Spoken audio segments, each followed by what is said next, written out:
Hello, hello, hello. So, luto lang tayo ng konting meat lang, pampalasa lang at lalagyan lang natin yan ng toyo. Dito tayo sa may Salad Master. So, no oil. Ayan lang. Hindi tayo nag-o-oil hanggang sa, ano yan, lalagyan natin yan ng toyo. So, takpan lang natin yan. Lagyan natin ng toyo yan para lumasa lang. Pakakatasin natin. So, pagka ano yan, umaangat na yan, ganyan. Ibig sabihin, kumakatas na siya, signal na siya para tingnan nyo kung kumakatas na yung pinakukuluan nyo na meat.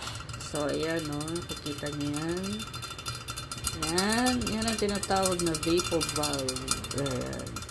So, ayan. So, ayan, medyo makakatas na siya. So, no need na maglagay ng oil dito. So, pinakakatas ko lang. Actually, konting meat lang to eh. Lalagay ko lang yung gulay. So, ayan. Ano yung pauli natin.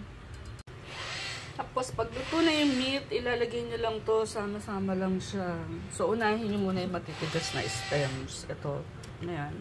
Tapos, sama-sama nyo lang siya ilagay doon. So, diba yan? Punong-puno yan. Lagyan nyo lang siya ng oyster sauce. Ayan lang. Hintayin nyo bumaba yan. Punong-puno yan, diba? Bababa pa uli yan mamaya. Hanggang sa kumatas yung gulay. Kasi matubig tong ano. So, anyway, ayan. Takpan natin. Bababa siya. On a very low heat lang siya, ha? So, tingnan natin kung bumaba na siya. So, ayan na. Bumababa na siya. Unti-unti. Toyo lang nilagay ko. Isang sandok lang. So, ito na yung tubig niya. Nasa kumakatas na siya sa sarili niyang tubig.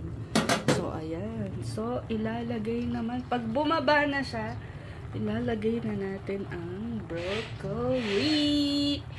Yan. Lagay na natin yung broccoli. O, diba?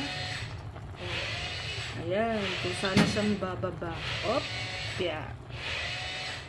So, ayan. Yung sarili niyan, so, ito, no water, no oil. So, ayan.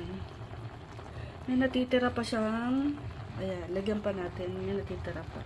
So, pag bumaba na yun, makikita nyo, ayan, o. Ayan yung pinakatubig niya. Ayan, o. Ayan. Oh. Actually, walang tubig yan. Galing nyo sa gulay. So, anyway. Hello! So, eto na talaga yan. Yan na yung water niya na na-produce dito. So, actually, walang water yan na inilagay ko. Galing na yan mismo sa gulay. So, ayan. Tingnan nyo. Ganyan kadami yung tubig. So, tignan natin.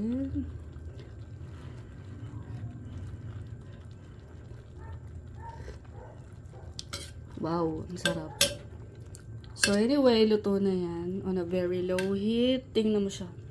Ayan lang. Ayan, diba? Kita nyo yung dami ng, ano, ng tubig na ipoproduce ng gulay. So, anyway, luto na yan. Ayan. So, iyan yung dami ng tubig na naiproduce ng gulay dito sa Salad Master. Ito, oh.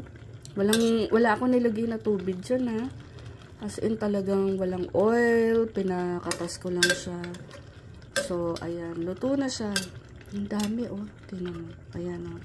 Ganyan karami yung tubig na ipoproduce ng mga gulay. On a very low heat lang. Using the Salad Master cookware. Ang sarap nito. Grabe. Anyway,